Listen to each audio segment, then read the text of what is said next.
आज हम फिर यहाँ इकट्ठे हुए हैं और बड़े शॉर्ट नोटिस में जो प्रेस मीडिया के लोग हैं, हम उनका शुक्रिया अदा करते हैं कि बड़ी शॉर्ट नोटिस में वो लोग सब लोग यहाँ हमारे यहाँ आए और हमारी जो दुविधा जो पहले चलती थी वो भी वो सुनते थे। और आज हम दोबारा उस चीज़ को उजागर करने वाले हैं, क्योंकि 10 साल के बाद आज इलेक्शन का दौर है और सारी जो पॉलिटिकल पार्टी हैं वो अपने अपना जोर अपना लगा रही। तो हमारा ये कहना है कि 10 साल के बाद अगर इस रियासत में एक इलेक्शन का माहौल बना तो ये पॉलिटिकल पार्टीज़ जो हैं ये हमारे लोकल लोगों की पार्टीज़ हैं और इनको लोकल लोगों के बारे में सोचना चाहिए। देखें, ये जो हमारा जो डिज़ास्टर हुआ ये 2021-22 में हुआ और तब से हमने कोई भी जगह नहीं छोड़ी जहां हम नहीं गए। और एक ही यहाँ था कि यहाँ पे एलजी प्रशासन है, हम कुछ नहीं कर सकते, हमारा जोर नहीं चलता। लेकिन आज इलेक्शन आ गई है सर पे। ये तो वेरी अनफॉर्चुनेटली हम ये चाहते थे कि ये स्टेटहुड बन के इलेक्शन हो, लेकिन आज चलो स्टेटहुड तो नहीं अभी बना, वो बन जाएगा इसके बाद। लेकिन फिर भी जो इलेक्शन है, हम दिल्ली गवर्नमेंट का भी शुक्रिया अदा करते हैं कि एक इलेक्शन प्रोसेस को उन्होंने यहाँ पे शुरू किया और माननीय जो हमारी ऑनरेबल सुप्रीम कोर्ट है उसकी डायरेक्शन भी थी कि लोगों को एक अच्छा माहौल दिया जाए और उस माहौल के तहत ये जो इलेक्शन है आज हमारी स्टेट में कंडक्ट होने जा रहे हैं। तो हमारी ये प्रार्थना है सब पॉलिटिकल पार्टी से कि हमारे लोगों का जो यहाँ पे तबाही हुई वो 2021 और 22 में यहाँ पे तबाही शुरू हुई हमारी, और ई ऑक्शन के बिडिंग सिस्टम ला के, और इनको हमने कहा था कि हम बिडिंग में नहीं बैठ सकते। आपने देखा होगा कि कितनी बड़ी बिड चली गई और ये बिड जो है, ये बिड गवर्नमेंट का रेवेन्यू तो उन्होंने कहा कि हमारा बड़ा एक लाइसेंस पार्ट जो कंपोनेंट था वो बड़ा, वो कहते हैं कि बड़ा, लेकिन उसके बरक्स देखें तो पूरे जम्मू के लोगों का, कश्मीर के लोगों का जो लीकर लवर थे, जो इसका सेवन करते थे, उनको बेवकूफ़ बहुत बुरी तरह से लूटा गया। और इतना रेवेन्यू जो ये क्लेम करते हैं उतना रेवेन्यू नहीं आ सका। और आप अभी भी अंदाज़ा करें कि आए दिन आप भी प्रेस मीडिया कवर करता रहता है कि यहाँ पे ओवर चार्जिंग है, वहाँ पे ओवर चार्जिंग है। तो लिहाजा ये है, हमारी ये गुजारिश है सब पॉलिटिकल पार्टी से, और एक कम से कम आप लोकल हो, लोकल लोगों का ध्यान रखो। जैसे डेली वेजर थे, जैसे और लोग थे, अपना पीएचई वाले थे, काफ़ी सारे मुद्दे यहाँ पे हैं। और एक चीज़ देखें, यहाँ पे ये जो टोल प्लाजा सरोवर में लगा था, इतनी देर से लगा रहा, यहाँ की वो इलीगली चलता रहा और आज उसको हटा के लखनपुर में जो है उसका टोल बढ़ा दिया गया।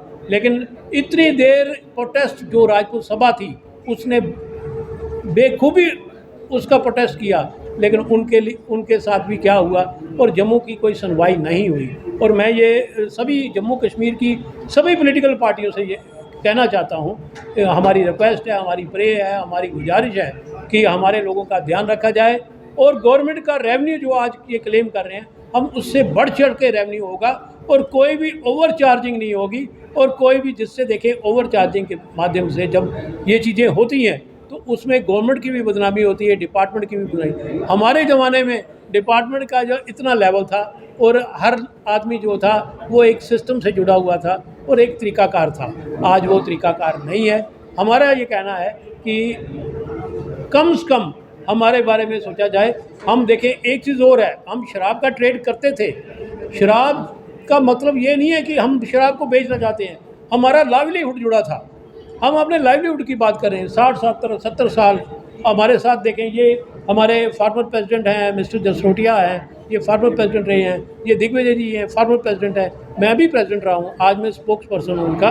तो कहने का मकसद है, हमारे साथ उधमपुर से लोग आए हैं, कठुआ से लोग आए हैं, सांबा से लोग आए हैं, तो एटलीस्ट हमारे बारे में सोचा जाए। और हमारी जो रोटी रोजी है, हम सिर्फ अपनी रोटी रोजी को लेके हैं। बैंकरप्ट हो चुके हैं हमारे लोग, क्योंकि हमारा एक सिस्टम चल रहा था, बच्चे दर हो गए हैं। तो कम से कम हमारे लिए ये सोचा जाए, ये हमारी गवर्नमेंट जो भी बनेगी उसका ये दायित्व है कि वो हमारे बारे में सोचा जाए। आगे आपको एक्सप्लेन करेंगे हमारे फार्मर प्रेसिडेंट दिग्विजय सिंह। देखिए 223 लाइसेंस थे जम्मू कश्मीर में और उसके ऊपर 350 फैमिली रोज़ी रोटी कमा रही थी, क्योंकि एक एक लाइसेंस पे 2-2 3-3 फैमिली भी थी। और कम से कम 1200-1300 हमारे के साथ सेल्समैन थे, हेल्पर थे, अकाउंटेंट थे, जो सारे बेरोज़गार हो गए हैं। मेरे पास कुछ डाटा है जो मैं आपके सामने रखना चाहता हूँ। ये डाटा हमने एक्साइज डिपार्टमेंट की जो साइट है वहाँ से लिया है। हमने 2019-20, क्योंकि जो 20-21 का समय था उसमें कोरोना आ गया था, तो उसमें कम से कम 5 महीने हमारी दुकानें बंद रही थी। लेकिन हम अगर एक साल पीछे जाएं, 19-20 में 223 दुकान थी और 663 बोतल पर मंथ पर शॉप बेचती थी अंग्रेज़ी की, और देसी की 10,756 बोतल पर मंथ पर दुकान। आज का डाटा देते हैं पिछले साल का 23-24 का जो ऑक्शन में है। ये अंग्रेज़ी की बोतल बेचते हैं सिर्फ 4,000, हम 600 बेचते थे पर मंथ पर दुकान, ये 4,000 बेच रहे थे। हम जो कंट्री लिकर थी वो 10,000 पर मंथ पर शॉप बेचते थे, ये बेचते हैं 7500। हमारे टाइम पे जो कंट्री लिकर की बोतल थी वो 300 की थी, आज 400 की है। तो हम कितना रेवेन्यू देते थे? हमारा रेवेन्यू हर साल 15 से 20% रेवेन्यू हमारा बढ़ता था, लेकिन आज रेवेन्यू वहाँ का वहाँ है। जब हमने ट्रेड छोड़ा तो 1778 करोड़ रुपया हमने उस साल दिया था, लेकिन जब इन्होंने ऑक्शन की तो 1772 करोड़ रुपया आया, यानी कम आया। और उसके पीछे जब कोरोना नहीं था तो 2048 करोड़ रुपया हमने रेवेन्यू गवर्नमेंट को दिया था। ये गवर्नमेंट कहती है कि ऑक्शन करने से जो बोली का पैसा आता है वो 300 करोड़ आता है। ये 300 करोड़ रुपया जो वो हम देते थे, उस वक्त हमसे 40% एडिशनल लाइसेंस फीस ली जाती थी, 10 रुपये पर बॉटल लाइसेंस फीस ली जाती थी, और 4 लाख रुपया जो साल का उनको देते थे लाइसेंस फीस वो अलग थी। तो टोटल मिला के हमारा रेवेन्यू जो था उनसे ज़्यादा था। 29 लाख बोतल कम बिकी थी जेके स्पेशल विस्की की पहले साल, और 30 लाख बोतल कम बिकी थी अंग्रेज़ी की। हमारे टाइम पे जो अंग्रेज़ी बोतल की जो मैंने कहा 600 बोतल देते थे, उसकी एवरेज जो निकालते थे हम बोतल की 800 रुपये होती थी। आज बोतल की एवरेज कीमत जो है अंग्रेज़ी की वो 1000 से ऊपर है। तो हम रेवेन्यू ज़्यादा देते थे। हम ये इसलिए क्या आपको बताना चाहते हैं कि ये सिस्टम जो है ये फॉल्टी सिस्टम है। एक तो जम्मू का ट्रेड था, अब मैं आपको ये कहना चाहता हूँ ये हिंदू हिंदू हिंदू हिंदू हिंदू कहती है पॉलिटिकल पार्टी, ये ट्रेड पूरा हिंदू ट्रेड था। 223 लाइसेंसी जो थे सभी हिंदू थे, एक भी मुस्लिम या और कोई नहीं था। लेकिन जब 370 तोड़ा, यहाँ लेफ्टिनेंट गवर्नर की सरकार आई, तो सबसे पहला प्रहार जो हुआ वो इस ट्रेड के ऊपर हुआ था, जिसमें 12 के करीब विडो थी हमारी, सीनियर सिटीजन थे।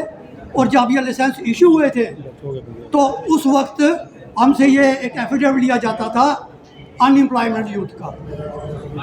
तो इसलिए हम ये सरकार से, जो सरकार आने वाली होगी या जो पॉलिटिकल पार्टी इलेक्शन लड़ रही हैं, हम उनसे ये आग्रह करना चाहते हैं कि कृपा करके हमारे इशू पर ध्यान दीजिए।